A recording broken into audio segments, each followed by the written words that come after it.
À 6h15, heure locale, 40 véhicules aériens sans pilote ukrainiens à 196 Lyuty décollèrent simultanément depuis un site de lancement secret à Tchernigov, fonçant droit vers l'usine de réparation d'aéronefs numéro 123 à Staraya Roussa, dans la région de Novgorod, profondément à l'intérieur du territoire russe. Il s'agit de la plus grande installation de Russie spécialisée dans la réparation et la modernisation d'aéronefs de transport lourd tels que l'Il-76 et l'L-410, les plateformes qui jouent un rôle clé dans le transport de troupes et d'équipements lourds vers la ligne de front.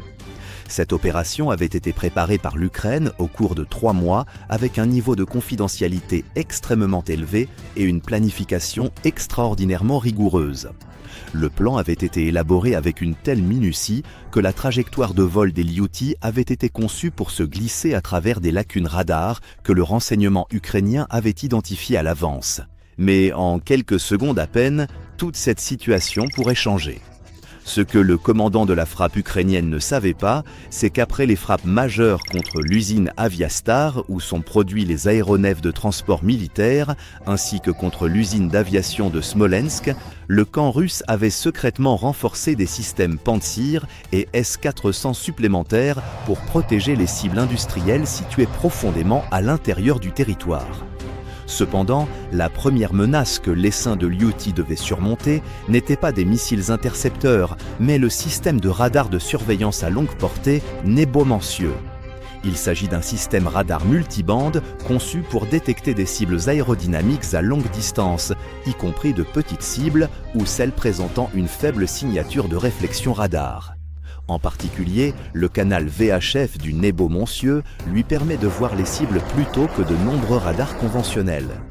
Mais la faiblesse du radar VHF réside dans la précision du suivi.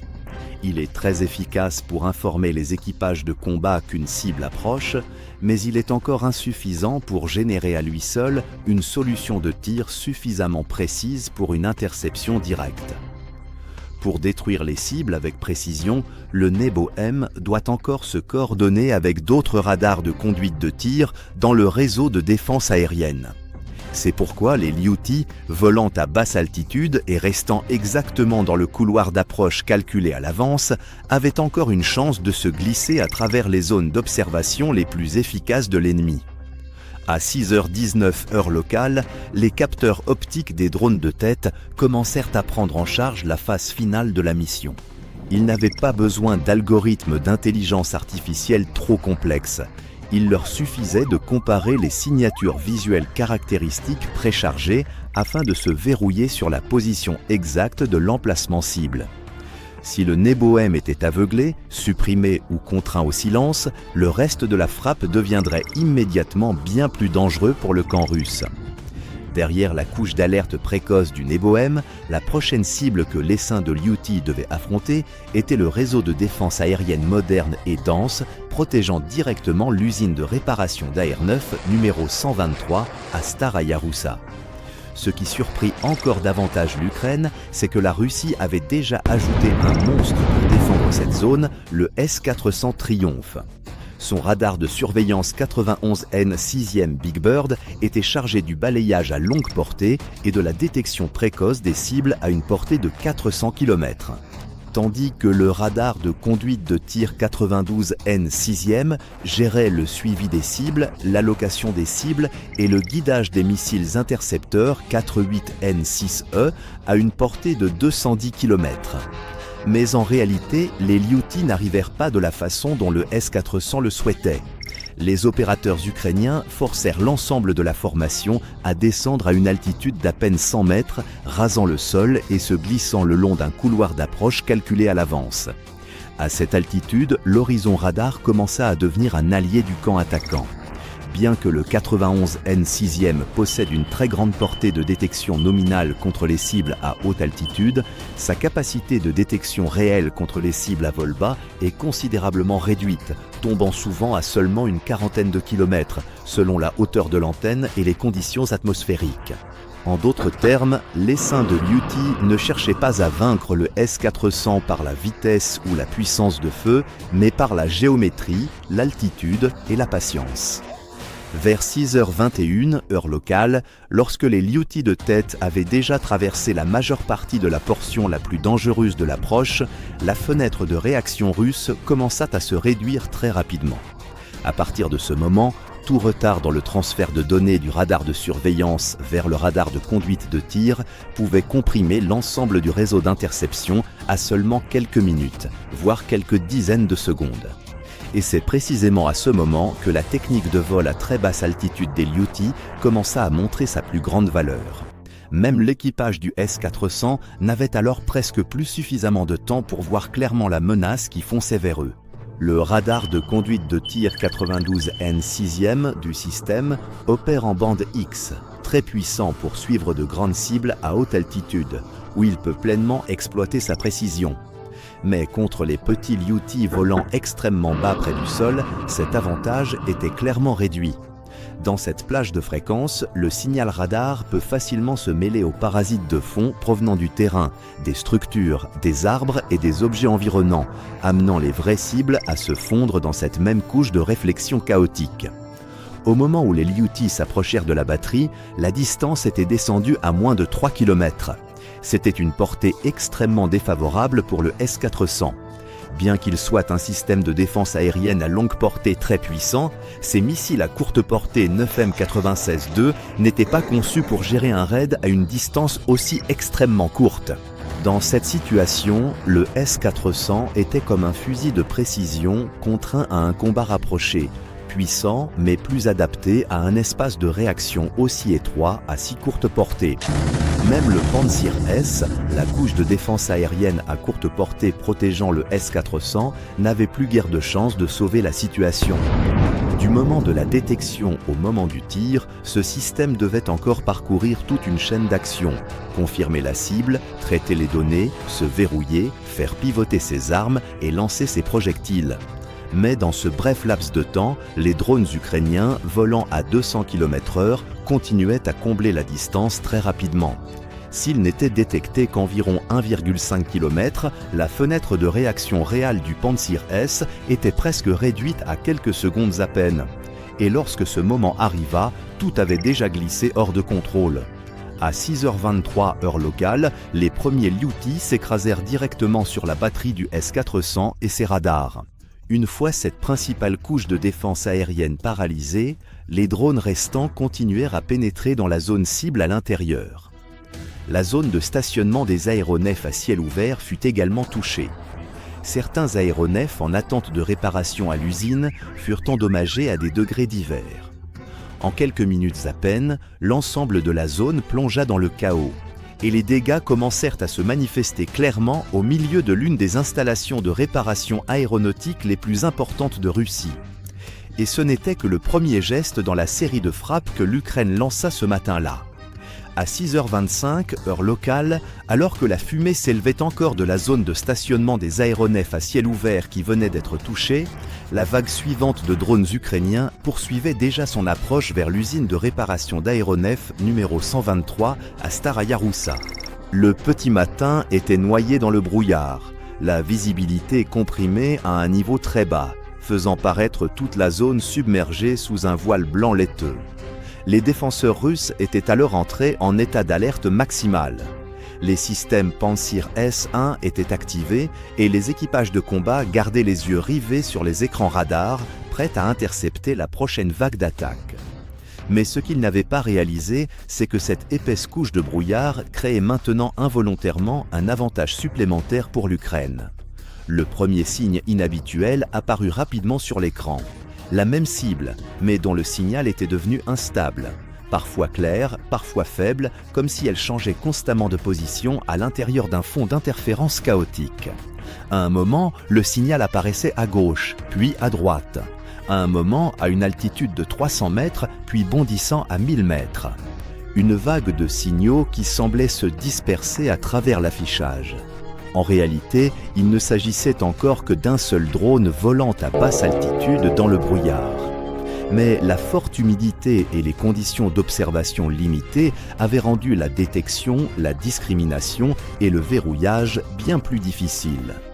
Pour les équipages de combat du Pantsir I, cela signifiait que chaque seconde de temps de réaction était devenue encore plus précieuse. Un retard de quelques secondes seulement pouvait permettre à la cible de se glisser plus profondément dans la zone défensive, et cette brève fenêtre de perturbation continuait à ouvrir davantage d'opportunités pour la frappe ukrainienne. Un autre problème surgit également rapidement du côté défensif russe. Le radar assurant la surveillance à courte portée autour de la position, qui avait été conçu pour suivre les cibles dans des conditions plus favorables, commença à perdre notablement son efficacité à mesure que la zone de Staraya Russa se couvrait d'une épaisse couche de brouillard pendant la transition saisonnière. Avec les Liuti volant à basse altitude contre un fond de terrain plein d'interférences provenant des ateliers de réparation, des zones de stationnement et des structures techniques à l'intérieur du complexe de l'usine, les détecter avec précision était devenu bien plus difficile. Mais le plus grand obstacle apparut lorsque les systèmes Pantsir S-1 entrèrent dans la phase d'interception. Dans des conditions de visibilité réduite et de signaux cibles clignotant constamment à l'intérieur des parasites au sol, les équipages de combat avaient besoin de temps supplémentaire pour confirmer, se verrouiller et seulement ensuite ouvrir le feu. Dans une bataille où tout se déroulait en quelques dizaines de secondes seulement, ce ralentissement représentait une différence entre la vie et la mort. Pendant ce temps, les drones ukrainiens AN-96 Liuti s'avérèrent particulièrement bien adaptés à ces conditions. Leur configuration était plus simple et moins dépendante de mécanismes complexes liés à l'interception. Ils parvenaient donc à maintenir un rythme d'approche régulier tout en s'enfonçant dans l'épais brouillard. Dans le même temps, les capteurs optiques et infrarouges des drones de tête commencèrent à montrer leur valeur. À travers les écrans, les zones clés à l'intérieur de l'usine apparaissaient de manière relativement claire. Les hangars qui conservaient encore de la chaleur, les zones techniques et de maintenance révélant des points chauds caractéristiques, tandis que les véhicules qui n'avaient été actifs que récemment à l'intérieur du complexe laissaient encore des traces thermiques persistantes sur le fond froid du brouillard. Cela permettait aux drones ukrainiens de continuer à affiner leur trajectoire d'attaque sans avoir à dépendre entièrement du guidage externe. En fin de compte, un système Pantsir S-1 parvint à se verrouiller sur une cible et à lancer un missile 57-6 pour l'intercepter. Le missile vola dans la bonne direction, mais la fenêtre d'engagement était déjà devenue trop étroite. Contre une petite cible volant à basse altitude et se fondant constamment dans les parasites du terrain et des structures environnantes, une légère erreur de suivi ou de timing de détonation suffisait à rendre l'interception inefficace. Alors que les drones se rapprochaient à plus courte portée, les canons automatiques bicanon 30 mm 2 à 3.8 M déclenchèrent immédiatement des rafales denses à un rythme de 5000 coups par minute pour les détruire. Juste après, les premiers Liuti s'écrasèrent directement dans les hangars d'aéronefs à l'intérieur du complexe de l'usine. Un hangar équipé d'un système de contrôle de température reçut un impact direct. L'explosion ne se contenta pas de déchirer la structure extérieure. Elle projeta également des fragments métalliques vers l'extérieur et provoqua l'éruption violente des flammes dans l'espace confiné. Alors que l'onde de choc et la chaleur rebondissaient vers l'intérieur, le niveau de destruction augmenta immédiatement, transformant toute la zone en un gigantesque four en quelques secondes à peine. Les dommages se propagèrent ensuite très rapidement. Les aéronefs IL-76 et L-410 à l'intérieur des hangars et dans les zones techniques voisines furent lourdement endommagés à des degrés divers. Des fuselages brûlés et des équipements détruits à la perte totale de toute possibilité de les remettre en service. Les fragments, les ondes de choc et le feu continuèrent à balayer les zones environnantes, plongeant l'ensemble du complexe d'ateliers dans le chaos. Vers 6h28, heure locale, la quasi-totalité du complexe avait déjà sombré dans une mer de flammes. Les défenseurs russes avaient tiré plus de 32 missiles intercepteurs et des milliers de projectiles de canon. Ils abattirent 8 des 40 drones au total, mais les 32 restants percèrent quand même le réseau de défense aérienne et frappèrent leurs cibles, causant des dommages particulièrement graves aux hangars, aux installations techniques et aux aéronefs présents à l'usine de réparation. Parfois, le plus grand avantage ne réside pas dans les conditions météorologiques ou les facteurs naturels, mais dans la façon dont une attaque est organisée pour briser la logique opérationnelle même du système défensif de l'ennemi. Et la prochaine frappe ukrainienne se déroula exactement de cette façon. À 6h31, heure locale, la zone cible à l'intérieur de l'usine de réparation d'aéronefs numéro 123 à Staraya Russa avait révélé presque l'ensemble des couches défensives qu'une installation stratégique moderne pouvait posséder. De multiples positions du S-400 formaient des anneaux d'interception qui se chevauchaient à longue portée. Des systèmes Pantsir S-1 étaient chargés de la couche de protection à courte portée, prêts à faire face aux petites cibles à vol bas apparaissant soudainement. Pendant ce temps, le système de guerre électronique R330 JTEL était déployé pour brouiller les canaux de navigation et de communication dans la zone d'approche. En théorie, c'était un réseau défensif dense et suffisamment puissant pour transformer toute frappe de drone en une coûteuse guerre d'attrition. Mais alors, 32 Liuti AN-196 apparurent sur les écrans. Et à partir de ce moment, la faiblesse de l'ensemble du réseau commença à se réveiller. Ils n'arrivèrent pas depuis une seule direction, mais se scindèrent en 6 petits groupes approchant depuis des angles différents, à des altitudes différentes et à des rythmes différents. C'était une méthode d'attaque calculée à l'avance pour saturer le système défensif. Lorsque de nombreuses petites cibles apparaissent simultanément sur plusieurs axes d'approche, les radars, les postes de commandement et les systèmes intercepteurs sont forcés de changer constamment de priorité, de déplacer leur direction de suivi et de diviser leur puissance de feu. En seulement 30 secondes, le réseau même qui avait été conçu pour une coordination serrée commença à être comprimé jusqu'à sa limite.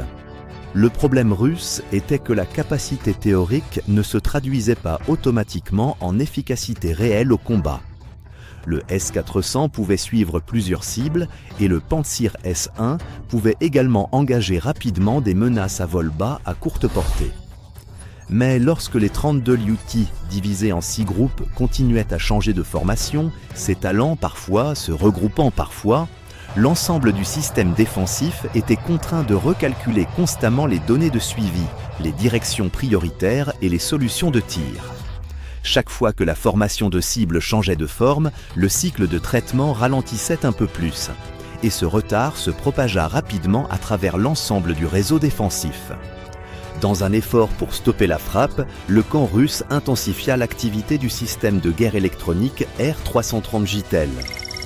Ce système est spécialisé dans le brouillage des signaux de navigation satellitaire et des communications radio dans la zone de combat, suffisamment puissant pour réduire significativement la précision de nombreux types de cibles sans pilote si elles dépendent fortement du guidage externe. Mais les Liuti AN-196 ne dépendaient pas entièrement d'un seul canal de signal fixe. Ils pouvaient encore maintenir leur trajectoire de vol et continuer à approcher de la cible même lorsque l'environnement électromagnétique était fortement perturbé. Par conséquent, le brouillage rendit l'approche plus difficile, mais ce n'était pas suffisant pour paralyser l'ensemble de la vague de drones arrivant simultanément depuis plusieurs directions. Le facteur le plus dangereux résidait dans la vitesse et le tempo de la frappe. Du moment de la détection, de la confirmation, du transfert de données et du verrouillage au moment du tir, le cycle de réaction réel du système défensif russe pouvait prendre un peu plus de 10 secondes. Mais à une vitesse d'environ 200 km/h, chaque Lipioti pouvait parcourir près de 600 mètres exactement dans ce laps de temps. Cela signifiait qu'au moment où une solution d'interception venait tout juste d'être complétée, la position réelle des cibles avait déjà changé de manière significative par rapport aux données d'origine. Et lorsque plusieurs groupes de drones pressaient depuis plusieurs directions, il y avait presque toujours au moins un axe d'approche déjà plus proche que ce que le cycle de suivi précédent avait prévu, laissant l'ensemble du réseau défensif dans une posture constamment réactive. Les Lipioti AN-196 n'avaient pas non plus besoin d'un contrôleur central unique pour poursuivre la frappe. Ils opéraient selon le principe de la coordination distribuée, maintenant l'espacement, évitant les collisions, mais convergeant quand même ensemble sur la cible assignée. Si une lacune apparaissait sur un axe, les drones restants s'ajustaient automatiquement pour la combler. Si un point du réseau défensif exposait une faiblesse, la pression de l'essaim entier se déplaçait naturellement dans cette direction. C'était précisément ce style de coordination simple mais flexible qui rendait la frappe bien plus difficile à briser qu'une attaque menée en formation rigide. À 6h33, heure locale, le danger de ce style d'attaque était devenu évident. Des dizaines de drones percèrent le réseau d'interception dans un laps de temps extrêmement court, et beaucoup d'entre eux s'écrasèrent sur leur cible presque simultanément. Les explosions se succédèrent puis se chevauchèrent, créant des ondes de choc répétées à l'intérieur des ateliers de réparation et des hangars de stockage de matériaux et de composants utilisés pour les aéronefs de transport militaire. De larges sections de structures métalliques furent déchiquetées. Les toits s'effondrèrent, tandis que le feu et les fragments balayèrent tout l'espace intérieur. En quelques minutes à peine, les hangars de stockage de composants, les ateliers de réparation technique et de nombreuses installations clés de l'usine avaient été lourdement dévastés. À 6h38, heure locale, l'ensemble de la zone cible s'était presque entièrement transformé en un champ de ruines en flammes. Le camp russe ne parvint à abattre que 8 des 40 drones impliqués dans la frappe, tandis que les 32 restants percèrent quand même le réseau de défense aérienne et atteignirent leur cible. Un taux d'interception de 20% était bien trop faible. Et les 80% restants infligèrent des dommages particulièrement graves aux infrastructures, aux zones de stockage des aéronefs et aux équipements à l'intérieur de l'usine, qui était déjà en cours de réparation après des attaques ukrainiennes successives. Le résultat montrait très clairement une réalité de la guerre moderne. Lorsqu'elle est confrontée à une attaque menée par de nombreuses cibles petites, rapides, à vol bas et bien coordonnées, plus un réseau défensif devient complexe, plus il peut parfois être facilement surchargé et commencer à se fracturer de l'intérieur. Mais la vague de frappe de ce matin n'était toujours pas terminée. Après avoir frappé à plusieurs reprises les zones clés, l'Ukraine avait encore une cible particulièrement importante dans cette opération: le bâtiment de recherche et de modernisation des aéronefs de transport lourd tels que l'IL-76 et l'L-410. Ce n'était pas simplement une installation technique ordinaire, mais aussi une partie centrale de l'ensemble du système chargée de l'entretien, de la mise à niveau et de la restauration des capacités de la flotte de transport militaire russe. À mesure que les nouvelles des frappes précédentes se répandaient à travers l'ensemble du complexe, le camp russe comprit que le prochain coup serait très probablement dirigé directement contre cette zone. À 6h42, heure locale, le bâtiment de recherche et de modernisation avait été placé au plus haut niveau d'état de préparation. Après avoir vu plusieurs autres zones se faire frapper, les défenseurs russes s'y étaient préparés au pire scénario. En plus des couches radars et des systèmes de défense aérienne déjà en service de combat, ils déployèrent également le système de guerre électronique JITEL autour de la zone cible. C'était l'un des systèmes de brouillage que l'Ukraine craignait particulièrement, car il pouvait couper le lien entre l'opérateur et l'aéronef sans pilote, amenant le drone à perdre son orientation, à dériver de sa trajectoire, voire à s'écraser sur place. L'objectif de la Russie était très clair: couper le signal de contrôle et faire perdre leur repère aux drones de l'essaim avant qu'ils ne puissent atteindre le bâtiment principal. En théorie, c'était une couche défensive suffisamment solide pour briser une frappe de drone. Mais la réalité montra le contraire. Les drones ukrainiens maintinrent un rythme d'approche régulier, se glissant à travers les ateliers et les structures à l'intérieur de l'usine avec une précision alarmante. C'est à ce moment que le camp russe réalisa le plus grand problème.